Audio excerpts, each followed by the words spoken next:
Dirty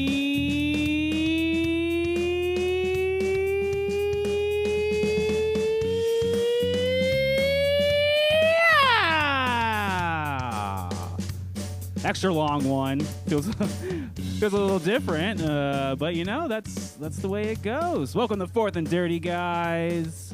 This is the first and only community-driven fantasy football show. I am your host, JW. That's right, my business name. You can also call me Jesse, for those who know me. I got a sweet cup right here with my name on it. Oh, yeah. It is episode number 1 of season 6.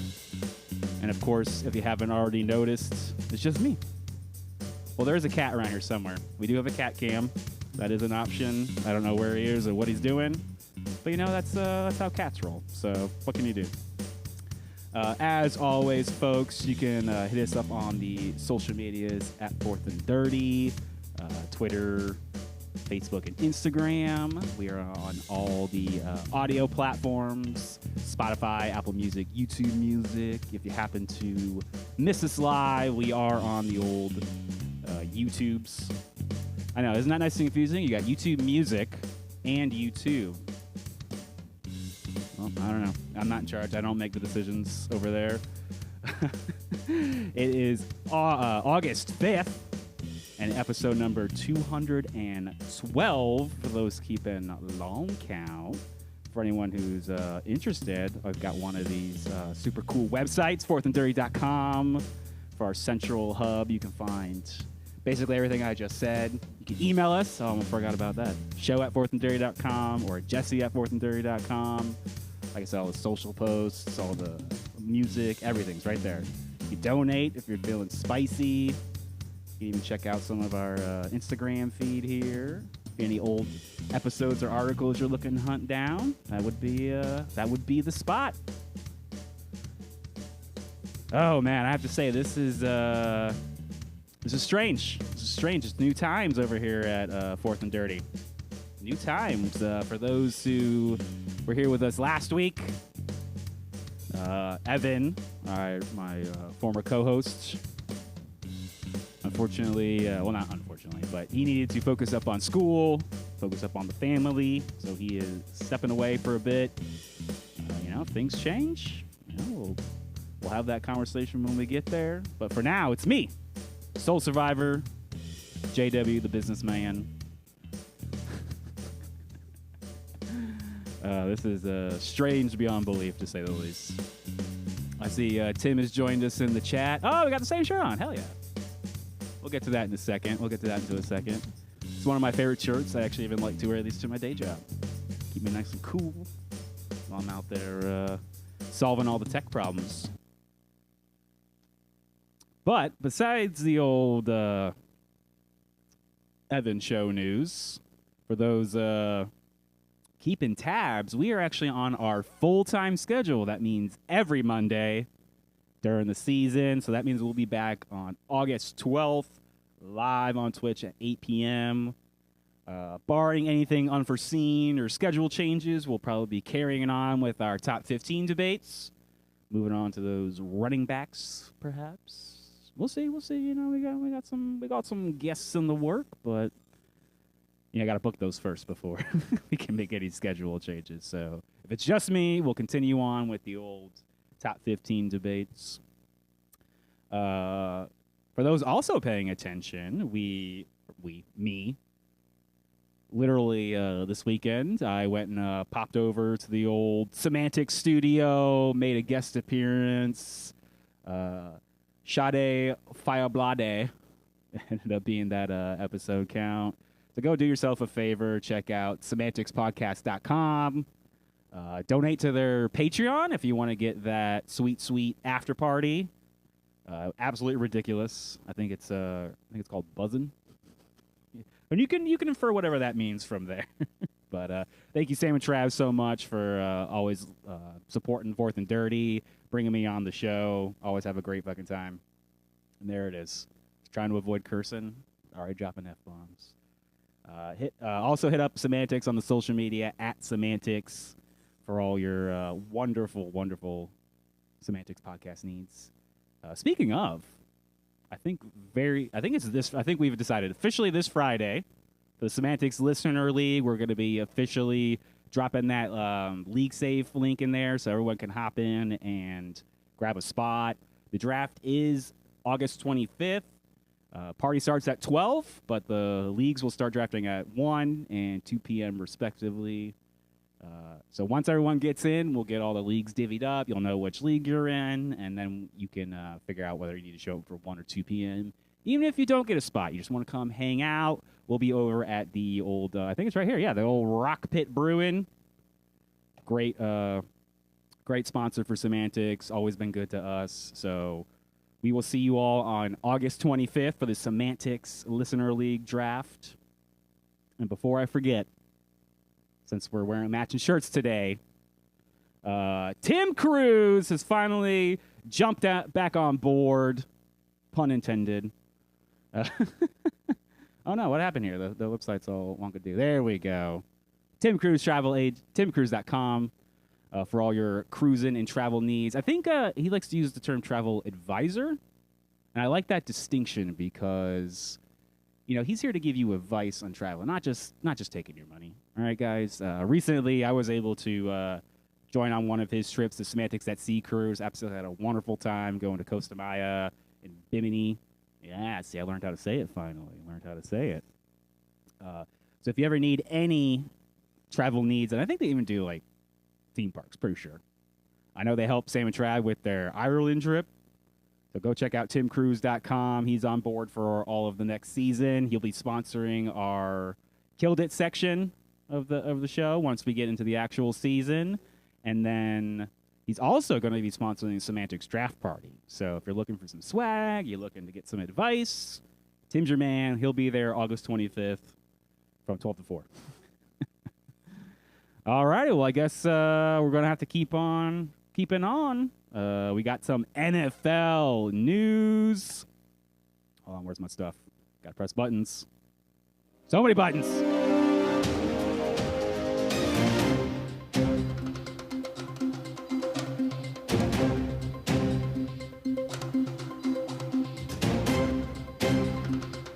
Oh, look at that.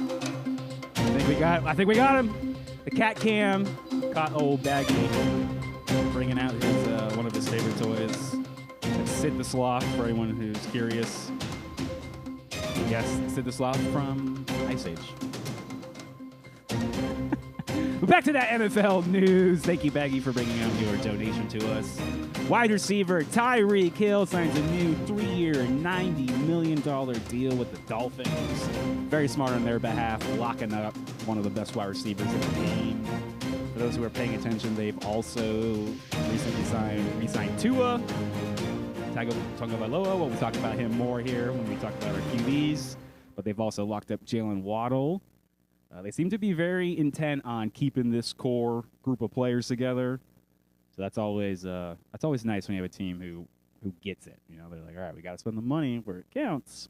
Now, for anyone who knows the Derek principles, you don't want anybody who just got paid. So I don't know what that means for Tyreek Hill, and Derek is a Dolphins fan, so maybe he can fill us in here at a later date. But I think Tyreek may be one of the other ones that you can sort of let that one slide a little bit, because God forbid you overthink it and don't draft Tyreek Hill for some reason. That'd be ridiculous. Just like Justin Jefferson. But I think if it's like maybe, like a couple tiers down, it's maybe something you can definitely take a look at. Especially, let's talk about our next wide receiver here. Wide receiver DJ Moore signs a new 4-year, $110 million deal with the Bears. So they've locked him up for a long-term contract. That's smart.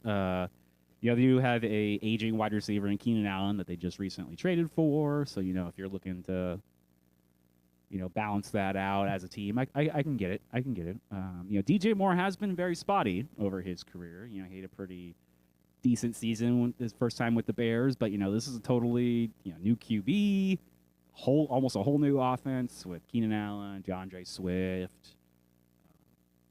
So this might be one where the Derek principle applies. Someone just got paid. Maybe he's not hungry anymore. But let's keep on keeping on.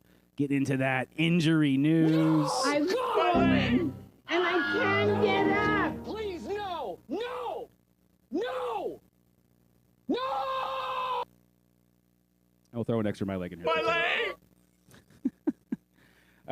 Bad news: wide receiver Puka Nacua now day to day with a knee injury. That's not good. That's not good. This is why we wait so long into the off season before really digging into the players, because once camp starts, so do the injuries. I've fallen, and I can't Interestingly, get up. on the other side, for the good news for the Rams, the wide receiver Cooper Kupp all the way back, quote unquote, quote at practice. So that's good. And I've also saw some rumors that the offense was going to continue to run through him, even if Puka Nacua wasn't hurt. So very very interesting stuff. We'll have to keep tabs on old Puka here. See what we get.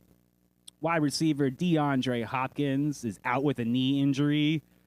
This one I have more of a timetable, about 4 to 6 weeks. So he will be sitting out pretty much the rest of the offseason. It may, depending on how the severity, may even end up missing a week or two. Because, we're less than, we are exactly a month out. Exactly. September 5th, Thursday night game. That's going to be the first game of the season. So keep tabs on DeAndre Hopkins. Wide receiver Jerry Jeudy has a knee injury. I oddly do not have much more information than that. So got to keep your eyes out, guys. Wide receiver Roman Wilson, that is the rookie wide receiver for the Pittsburgh Steelers, carted off the field with a foot injury.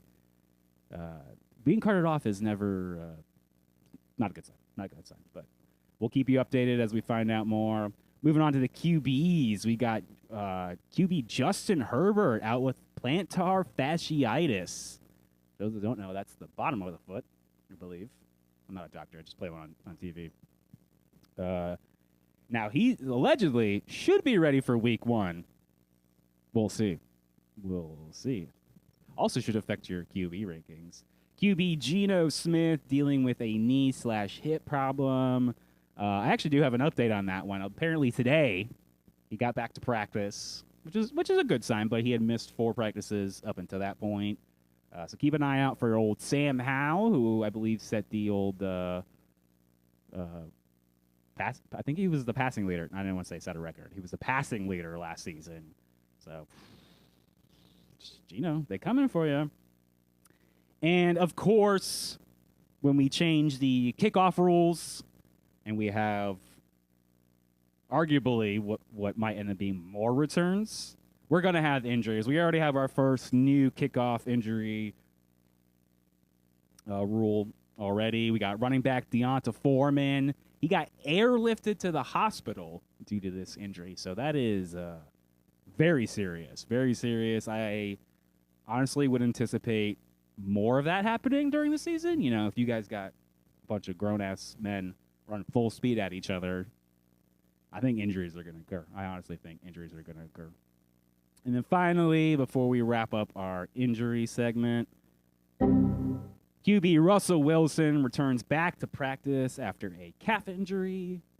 That's good. They signed him during the offseason. They also did trade for Justin Fields, so not for nothing. That gives Fields some time to get some reps in.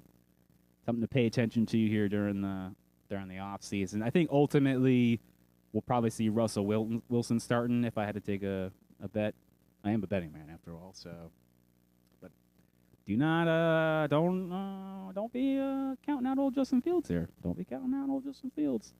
And then finally, wrapping up our news segment, we've got our rumors and bad news and other stuff. We talked about this a little bit on the after party. Semantics. Sony and the NFL have teamed together to have new technology that they're calling Hawkeye. It's going to help with ball placement, first downs, out of bounds, things like that. Very ironically, apparently that's not going to happen until 2025. So nothing that will affect this season whatsoever. I also saw that they might be doing new coach headsets. I don't really know what that entails. Maybe they'll help them cheat a little more. I don't know. Who knows? You know, that's apparently all backed by Verizon. I don't know why that's irrelevant or not relevant, but keep a lookout. Maybe, you know, the NFL will finally move into the modern era, just like the EPL and seemingly every other major sport on the planet. I mean, for crying out loud, tennis. You know, they know when the ball is just hit the line or not. So it's absolutely ridiculous to me that even in 2024, we're leaving this up to human error and like literal chain links. Just absolutely ridiculous. Absolutely ridiculous. Maybe it'll help. Maybe it'll make more of a controversy. Only time will tell. Man, you know, when you don't have a co-host, this certainly flies by a lot quicker. I'm gonna have to learn to slow it down. Just kidding. All right, guys. Well, let's get into our main segment for the night. Of course, we cannot do it without. Oh, there it goes. Did I do it? Yeah. Timeshare presentation. I brought old Tomas Brady over here. You know, since he's fully retired, I guess this means his photos are now more likely to be in the. I think they call it Creative Commons. So thank you, whomever puts these pictures out, so that we can use them for our advantage. Well, let's get right into it. Oh, I guess before I get into it, I would like to point out that in a game that's made up and the points don't matter, I was the best. I beat out the experts. I beat out Evan. And obviously that just makes me a genius. No, I think there's a lot of luck, injury news, things like that. That's definitely mixes it up in there. So, of course, this year we're bringing back the experts. We want to see what it is that they think. And a great website to go check out is called fantasypros.com. They use something called the ECR, or the Expert Consensus Rankings. And this is just dozens and, who knows, hundreds of different fantasy football experts put their rankings in. Fantasy Pros does a bunch of math, and then boom, we get some rankings. So, of course, we got to, you know, it's good to compare what I think versus what other people think. Very fortunately for us, Evan was more than willing to share his rankings with us. And I still slotted them here. And if you can believe it, he left some people off. So without further ado, Josh Allen's coming in at number 1 across the board. I and the experts agree that that makes the most logical amount of sense. Evan, on the other hand, has decided that Josh Allen's going to be number 3. And if I had to take a wild guess, you know, he doesn't have Stephon Diggs. And, you know, I think we're taking a step back in terms of the offense. But when we're looking at fantasy football, rushing quarterbacks, they're honestly like a cheat code. And if you can get somebody that plays on a mediocre-ish type team, they're going to rush the ball, that's going to have extra fantasy value. And, of course, that's going to put Josh Allen at the top of this list. I feel like this is very uncontroversial, in my opinion, but, you know, we'll have to see what Evan ultimately says about it. Coming in at number 2, Patrick Mahomes for Kansas City. I got him at 2. Evan put him at 1, and the experts have him at 3. So, you know, a little farther down. I think I'm tired of like, oh, this is the year he's gonna fall off, or any of this other ridiculous commentary you're gonna find across the fantasy industry. It's Patrick Mahomes we're talking about. They're trying to go for a three-peat. They've made moves in the offseason to shore up the offense. Why would you think anything is going to change? Now, I will say, comparatively to Josh Allen or Jalen Hurts or even Lamar Jackson, Patrick Mahomes isn't necessarily the rushing quarterback. So that is something to keep in mind. But he's also not going to rush. So, you know, he's got a little bit of a floor that you're looking for. And something to keep in mind is ADP. So what that means is called average draft position. So when you're, you know, moving around in your draft, this is what it costs to take these guys. Now, over here at Fourth and Dirty and many other podcasts, we would say, hold up, slow down. You don't necessarily want to spend too high of a pick on a QB. And I would have to agree. But it all depends. Depends on who's been taken, what's going on in your draft, how you feel. Last year, I took Josh Allen in the first round, but I was at the back of the draft.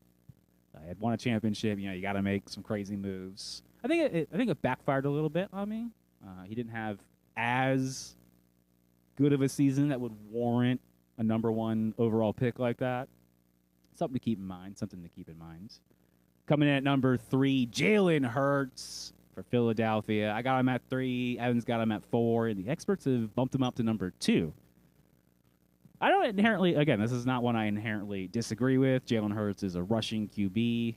He's had a couple good seasons back-to-back now. But what is different compared to these other ones is Jalen Hurts has added Saquon Barkley. And I think he hasn't had a legitimate running back like that before.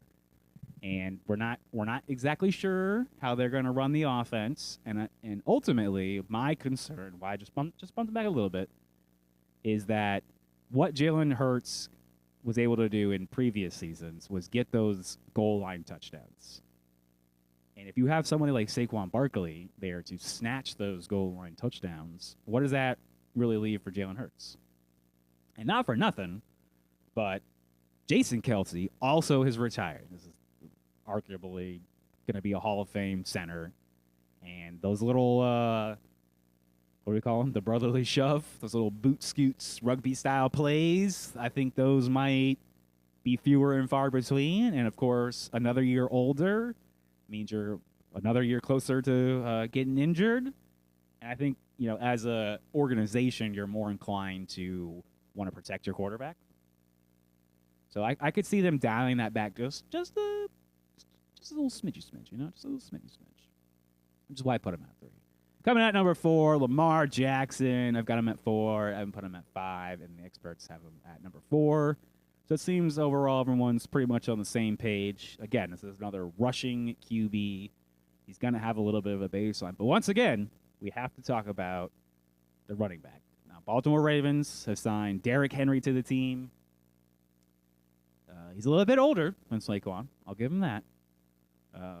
But we'll have to, that's one of those things we're not going to know until the season starts. We all can pontificate until we're blue in the face about what's going to happen. But until the season actually starts and we start seeing the team play, we start seeing adjustments because that's always going to be something that happens. We just don't really know. So at a base level, we have to assume that Derrick Henry is going to cut into Lamar Jackson's rushing load. It just makes logical sense. And this is not much of a different argument than for Jalen Hurts. Yeah, they're going to get down to the goal line. What are they going to do? They might probably give it to Derrick Henry. I don't know. He's a pretty good running back. We used to have a joke. Is Derrick Henry on the team? Yes or no? Well, yes, he's on the Baltimore Ravens now, no longer on the Titans. So I can see a world where Lamar isn't as performative for fantasy football, but that also to me means that he's more inclined to throw, because if he doesn't have to run, then you want him to sit in the pocket. And again, he's a little bit older than Jalen Hurts, a little bit farther into his contract. The Baltimore Ravens are going to want to protect him, and ultimately that might just tamper it down a little bit. Of course, we are not done with rushing QBs. If you haven't noticed by looking at this list, it's a lot of rushing QBs. Coming at number 5, Anthony Richardson from my old my team right here, the Indianapolis Colts. Now, if y'all remember last season, the old rookie blew up his shoulder because he just refused to go down. He wouldn't do it. So one would hope that he's learned his lesson. I mean, probably not, but who knows? And not for nothing, but he also has Jonathan Taylor on the team. And we only got, I think, you're talking like 2 games together, I want to say. The 2 of them were together before, Richardson got hurt for the season. And so this is one of these, the last couple we've talked about, Jalen Hurts and Lamar Jackson, would be the one I'm really like, we're going to have to wait and see what's happening. But again, a very raw talent, a rushing QB, and I got him at 6. The experts put him at 5, and unbelievably, Evan didn't rank him at all. I know. He gave me his top 24. Anthony Richardson was not in there, which is just blows my mind. Blows my mind. He did the same for Kyler Murray. Mind-boggling. Mind-boggling. Which, again, moving into number 6, Kyler Murray, another rushing QB playing out of Arizona. I got him at 5. Experts got him at 7. Evan didn't even rank him. What does that even mean? What does that even mean? As for Kyler, we're in a position where running back's a little bit older than James Conner. They did spend high draft capital, literally number 1 on Marvin Harrison Jr. So the odds are, I think we're going to be doing some passing. We're going to be doing some passing this season. They also spent some pretty high capital on a tight end and some other, complementary pieces for Kyler. And now what's fun about Kyler compared to the rest of these QBs, so this is why I talked about ADP, is you can get him dirt cheap comparatively.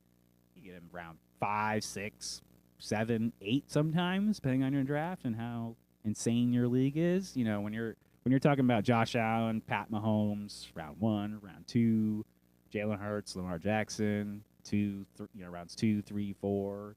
Same with Anthony Richardson, really, really high draft capital. When you're in those middle rounds, you shouldn't call them middle, but that right after your first and second round, those rounds are highly critical. Those are the make and break rounds, because if we like to say, you don't win your draft or you don't win your league at the draft, but you sure as hell can lose it. And I think there's a lot of traps in here. To me, it might be better to wait a little bit and try to snag someone like a Kyler Murray a little bit later, and then rack and stack wide receivers, or maybe if you prefer running backs for some reason this season, maybe try that. Because if you're not going in early on a top QB, you might as well wait a little bit, because the drop-off, when you look at points per game, isn't really that much between 1 and 10. And so you might as well wait a little bit and get players that are much more better for your overall roster composition. But that's just me. What do I know? I only beat out all the experts last year. Coming in at number 7, we got Joe Burrow playing out of Cincinnati. I don't know if anyone's seen his new hairdo, but he's looking like old, Eminem over here, Slim Shady. But apparently, he's fully healthy. He's back at it. I've got him at number 8. The experts got him at number 8. Evan is out of his mind and put him at number 2. So that kind of gives you an idea of how bullish Evan is on the old Cincinnati train. Now, for Joe, we can get Joe Burrow much later in the draft. Always desirable. The rushing game, if we're gonna flip it the other direction. Joe Mixon's gone, guys. He's gone. They're using old Chris Brown and I believe Zach Moss is the duo they've got over there now, which means to me we're gonna be throwing. Now, amongst these QBs here, I think we have to say that Joe Burrow is injury prone. I think we have to say it. He is consistently banged up. Last season was the wrist. That's the ACL. It seems like anything and everything this guy has gotten injured. So hopefully, with another season under the belt with that offensive line, because if you all remember from last season, they spent a lot of money, a lot of capital, a lot of trades on shoring up that offensive line because of the injury from the season before. I don't know if it helped a whole lot, but maybe with another season added in, they can figure out what to do and how to protect Joe Burrow, which is ultimately what you're trying to do. And now for Tim's favorite QB, coming in at number 8, C.J. Stroud of the Houston Texans. I've got him at 7. The experts put him at 6. Evan put him at 12. Just absolutely buried him in these rankings. Just ridiculous. Now I'm tempering my expectations with C.J. Stroud. The rookie came on hot, setting records. Now, Houston has definitely decided we're going all in this season. They've signed Stephon Diggs, Joe Mixon. They've shored up the rest of the team with Nico Collins. They've continued to fill in the gaps here and there. So one would have to surmise that C.J. Stroud is going to have a decent season. And again, this is a QB you can get a little bit later, just a smidgy later. But something to keep in mind is as we get closer and closer to the actual season, and we get to these critical couple of weekends before the season starts, that his AAP is going to continue to just keep climbing. And this is where I get back to my conversation about you've got to be mindful of that because you could end up overpaying for somebody at the detriment to your own team. So just keep in mind, when you're looking at QBs here, that the drop off from 1 to 10 isn't as significant as it is in, say, like the tight end position or the running back position. So overall, I think C.J. Stroud's going to have a pretty good season. God damn it, Tim. And you can't go wrong, obviously. And before we move on to the next rankings, I want to talk a little bit about what we call the stack attack, which is pairing your QB with the top wide receiver. Now, this is hard to do depending on who your QB is, when you've taken them, and who their wide receiver one is. Josh Allen does not have a wide receiver one right now. Pat Mahomes, we'll have to see. It's usually Travis Kelce, but that's like round 1 and round 2 of your draft. You're just going to rack and stack both those guys. Probably not the best. He does have Hollywood Brown, and in several mock drafts, I've taken Hollywood Brown. You can get a much deeper 6th, 7th, 8th round. That's a pretty good stack attack. Jalen Hurts. And that's interesting because not only does he have A.J. Brown, but he also has Devonta Smith. A.J. Brown, you're going to have to pay up for him, but Devonta Smith, you can wait a little bit later. Lamar Jackson, we did this in our last mock draft. You can get Zay Flowers a little bit later. It's not bad. Anthony Richardson. I don't know. I'm a Colts fan, and so I'm hella critical of my team. Allegedly, Michael Pittman's the wide receiver one, but I don't know about that. And if you're going for Kyler Murray, you're going to have to pay up for Marvin Harrison Jr. And we'll talk way more about wide receivers when we get to the actual top wide receivers, but you're gonna have to pay up for Marvin Harrison Jr. Joe Burrow's got Jamar Chase, great stack. C.J. Stroud. If I was gonna take a stack with C.J. Stroud, I'd be more inclined to take Nico Collins because Stephon Diggs is gonna be way overpriced for what you're looking to do. So let's move on to our next block of QBs, numbers 9 through 16. Coming at number 9, we got Jordan Love out of Green Bay, the newest highest paid QB. Green Bay's did not want to pay Aaron Rodgers, but apparently they'll pay Jordan Love for only playing 10 games. I got him at number 9. Evan's got him at 11. The experts put him at 10, so I'm a little bit more bullish. He has some rushing potential built in underneath. They also moved on from Aaron Jones, but they did sign Josh Jacobs. Just make sure we're clear. So this could be more of a hype play, a breakout player that we're looking at. This is kind of what we have to do with rankings is you got to take gambles like that. So I don't mind Jordan Love. We're going to have to take a look at his wide receiver core because it hasn't been the greatest with Dontavian Wicks and Jaden Reed. And I'm blanking on his name right now, but it'll come to me. Coming at number 10, Trevor Lawrence of the Jacksonville Jaguars. I got him at 11. Evan put him at 6. Just super high up there. The experts got him at 15. So I'm a little bit more bullish on Trevor Lawrence. And this is sort of where we get into those QBs, what we would call the late round QBs. These guys are going much later than anyone who's in 1 through 8. And what we're looking for here is players on perceived better teams. And I'm going to have to stress the word perceived because that can be very subjective. Now, Jacksonville has, they've re-upped the wide receiver position. They've made some moves in the offseason. I think another year under, oh my God, why am I blanking on their names right now? It's crazy. Normally I'm not that bad with names. The old coach, he used to play for Philadelphia. Coached in Philadelphia. I think ultimately, this is a player I'd be willing to gamble on, and you can get him just dumb late in drafts because people just like the experts are burying him for apparently no reason, and I'd be willing to take a shot at him. Wait, especially compared to the next QB coming at number 11, Dak Prescott for the Dallas Cowboys. I got him at 15. Evan put him at 10. The experts got him at 9. That is, to me, that's insane. I'm not one to give Jerry Jones credit for anything, but if Jerry Jones doesn't want to pay Dak Prescott, what does that say about Dak Prescott? Now, if we're talking Derek principles, maybe Dak could be good, could be hungry, but just because his wide receiver is CeeDee Lamb doesn't mean that Dak is going to have a great season. Dak has burned me more times than I can count, but you're thinking, I got it, this is it, he's great. No. Wrong. Now, unlike some of these other guys on here, Dak does have a little bit of a rushing base to him. They did bring back the old carcass of Ezekiel Elliott to help out. I don't know if that's enough to take that pressure off of Dak Prescott. And when your really only receiving talent is Brandon Cooks, does that really give Dak enough to work with here?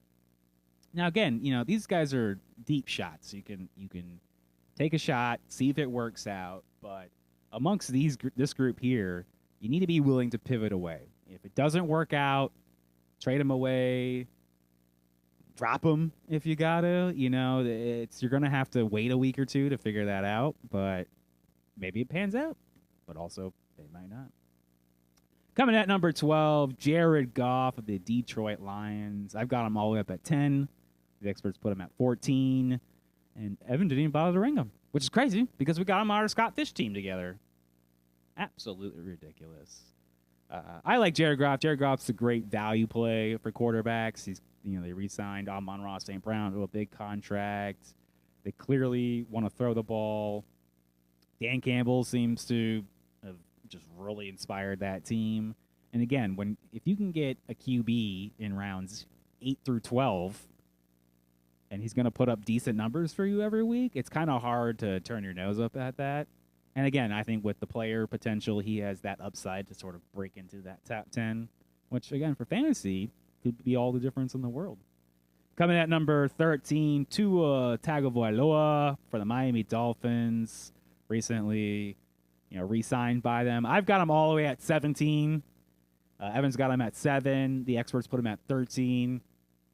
Now, I'm going to have to defend myself a little bit here. Now, the 17 is really just I like other QBs more than him. Not that he's going to be that terrible for fantasy football.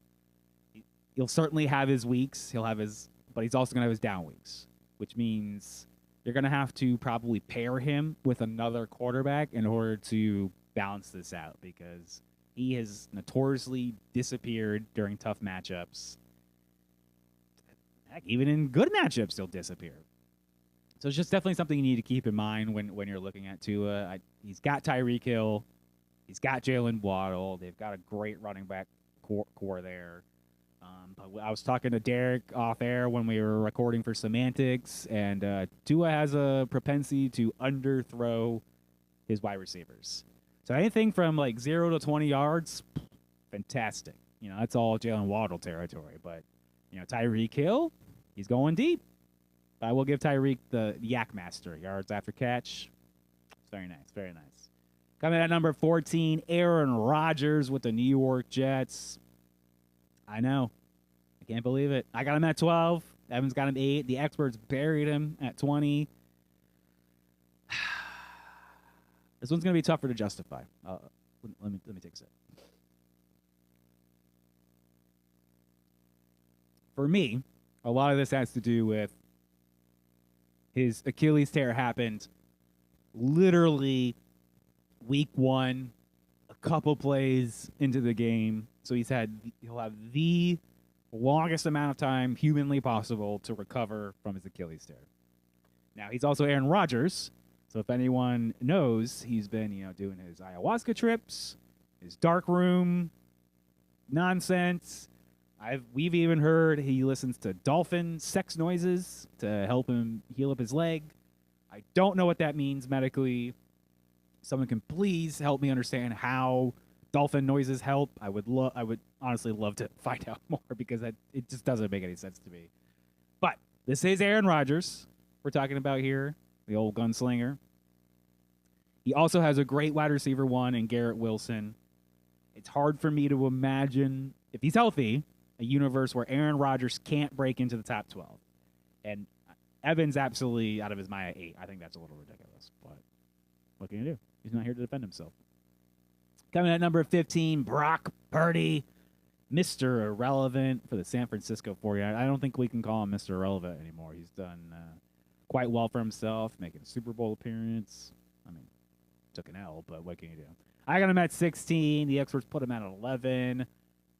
Surprisingly, this was another QB that Evan just didn't rank, didn't break his top 24 for some reason. Again, this is a QB who is absolutely surrounded by talent. You know, we got Deebo Samuel, Brandon Ayuk, George Kittle, Christian McCaffrey. It's hard for me to, again, see a universe where he can't be successful for fantasy football. And 16, again, is more of a I just like other QBs more this season than Brock. I think you can get Brock late in drafts, 8th round plus.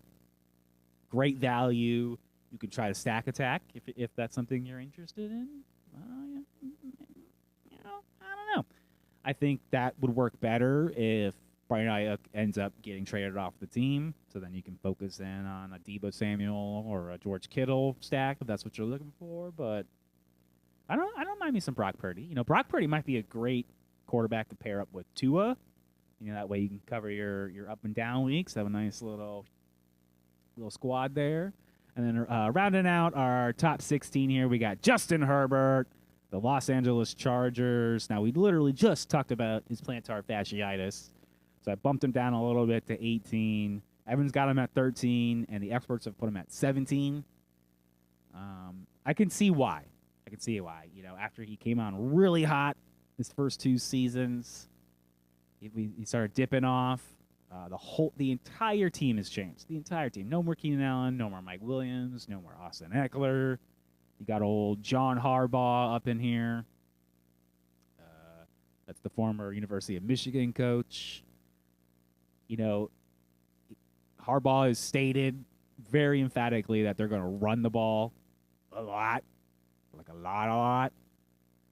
So that makes you wonder. It really makes you wonder about how much upside does Justin Herbert have in this offense. And given the wide receiver core is now Quentin Johnson, I believe Lad McConkey is the highly drafted wide receiver they spent some good capital on. It makes you wonder. It really makes you wonder. And so I'm kind of out. That kind of pushes me a little out of it. I'm not really looking at them. Maybe you're a Chargers fan. I'm not. Oh my God. Abraham Dragon friend over here. Hope Aaron Rodgers tears his other ACL. What about his Achilles? What if he tears that? What if it's one play sooner than last season? That has to be a record, right? If you tear both your Achilles like back-to-back seasons. Or is that a conspiracy? We know Aaron Rodgers likes a good old conspiracy.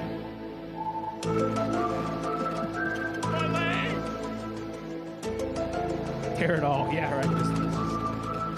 If we're talking about, Aaron Rodgers, the person, not a fan. But we're talking about fantasy football here, all right? Fantasy football. Not your off-the-field performance. Rounding out our QB list here, ranked 17 through 24. We got a menagerie of just randos, Coming at 17, Kirk Cousins, newly added to the Atlanta Falcons. Now, he also tore his Achilles, but my concern is that happened significantly later in the season.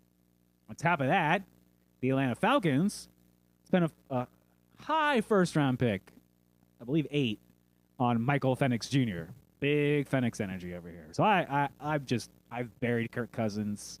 I would rather just pass on him and be wrong than to take that gamble and it blow up in my face, or on my fantasy team. I think Kirk Cousins is somebody other teams will draft, will end up dropping, and then you could pick him up later on once the Falcons figure out whatever the hell it is that they're doing over there. Evan's got Kirk Cousins all the way up at number 9. And I think maybe he forgot that he plays for Atlanta. I don't know. He doesn't have Justin Jefferson anymore. And the experts put him at 18, so they're a little bit closer to where I'm at. You have to imagine we're talking about Drake London, Kyle Pitts, Darnell Mooney is like his made like receiving core. And not for nothing, but I think Atlanta has also made it pretty clear that they want to rush the ball. And when you've got a talent like Bijan Robinson on there, I'm more inclined to believe that they're going to, utilize a running back like that. But who knows? What do I know? Apparently even NFL GMs don't know. So, guess we'll wait and see. Coming at number 18, Deshaun Watson, the Cleveland Browns, the old massage therapist over here. I'm not happy about this ranking. But again, we're talking about fantasy football. I got him as high as 13 on my list. A little bit of a year removed from his controversies and weird injuries. They did make some moves in the offseason, re-signed Amari Cooper. Although they did sign Jerry Jeudy, who now is banged up, so who the hell knows what that means. But we like David Njoku a lot, and Deshaun Watson has been a good QB in the past, so maybe he can get his shit together. I don't know. Evan's got him at 16. The experts put him at 21. So not looking good for old Deshaun Watson. But I think, again, these are QBs you can get so late in the draft that's not even funny. A lot of these guys might even be free. And by free, I mean undrafted. And that's a good opportunity to maybe, just keep an eye out.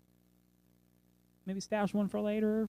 Again, depends on your format. If you're like in a super flex league, that's totally different. All right, these guys are high, going to be drafted for sure. Coming at number 19, Jaden Daniels, the rookie out of Washington. I've got him at 20. Haven't put him at 23, and the experts have him high as 12. 12. Which is just mind-boggling to me. I don't know. What do you think's going to happen? What do you think another C.J. Stroud is just going to pop out of the woods here? Ridiculous.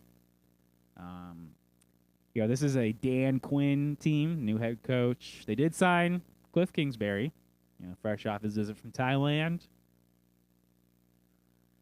Now, conversely, I like Terry McLaurin way more than I like Jaden Daniels.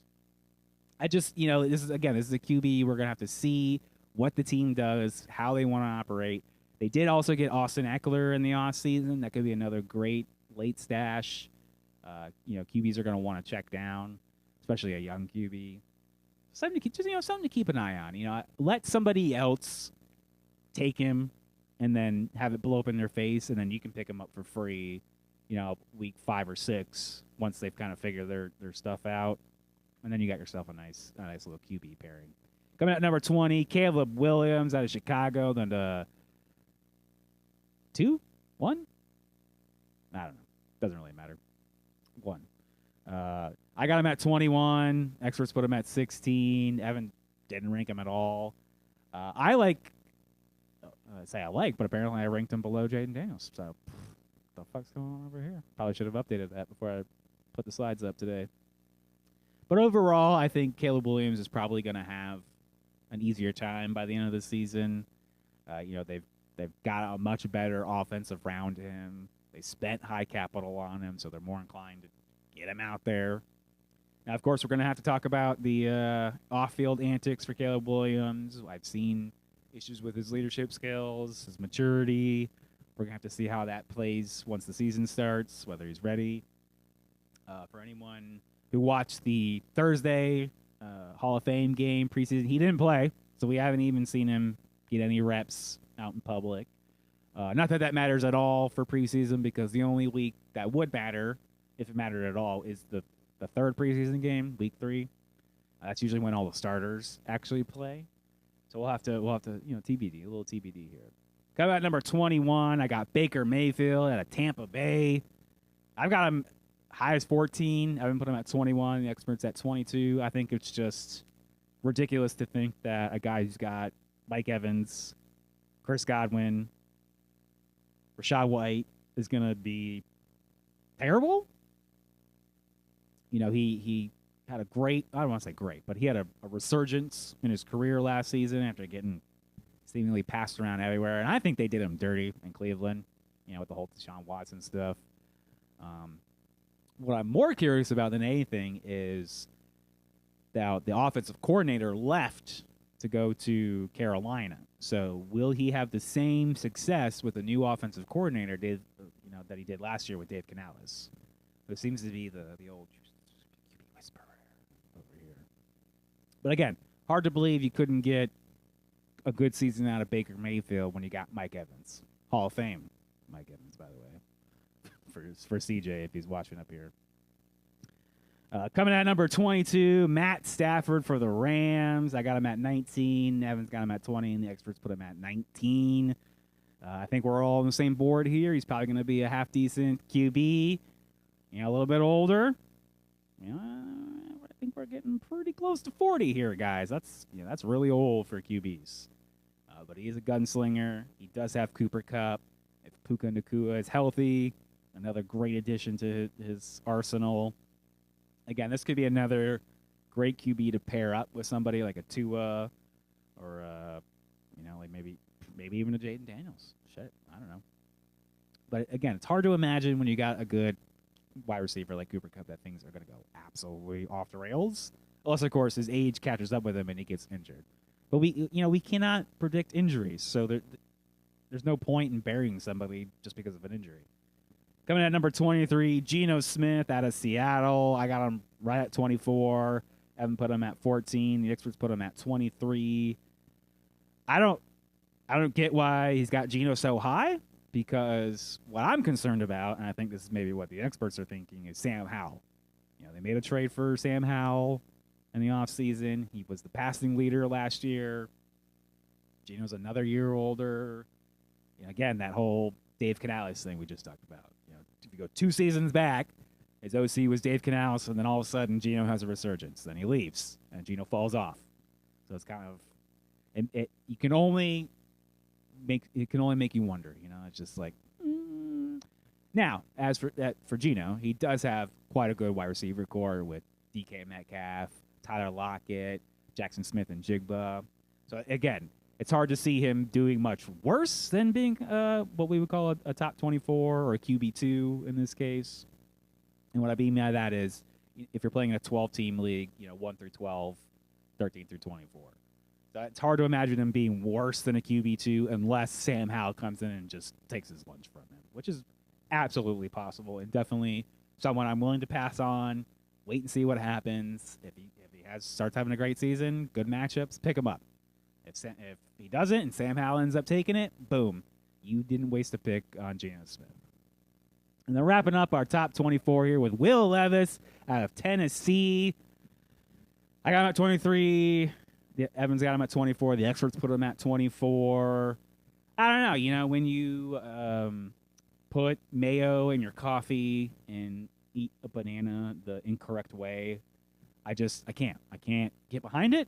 And I don't really know what Tennessee's going to do. They also have Malik Willis on roster, but he's more of a rushing QB. Now, Tennessee did make a pretty good move in the offseason, grabbing Calvin Ridley. They got DeAndre Hopkins. They've got Treylon Burks.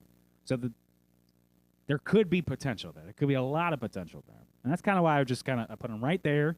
I can see it. I can see how it could go well, but I also am highly suspicious of the Tennessee Titans. They have not been the most prolific offense in the last entire time that their current head coach has been there. I don't know why all of a sudden it would just magically change after this season. Maybe Calvin really is that good. Maybe he's that good. I don't know. But again, this is another QB that I'm willing to pass up on so that I am not the one who suffers the consequences. And ultimately, that's what you're trying to do. When you're talking about the ADP again, the average draft position, when you're talking about building your team out, it's like, what are you willing to spend on? What's more important? Is it a QB2 way down here, or maybe do you need some more running back depth? Will Levis will likely end up on the waiver wire, and you can just pick him up for free later on, guys. I did want to, before we moved on, I want to see if I can get this up here real quick. I wanted to actually show you guys Fantasy Pros. It's a great resource for everyone. We can talk about the old expert consensus rankings. Whatever the hell? No, I know what the hell that means. So let's see. We got the main page over here. FantasyPros.com. That's what it looks like for anyone who's curious. They got everything: NFL, MLB, NBA, NHL, DFS. They have some of the best data tools you can find out there. You can even over here on the left. I don't know if you can. I think you can see it fairly well. They got a sync your league option.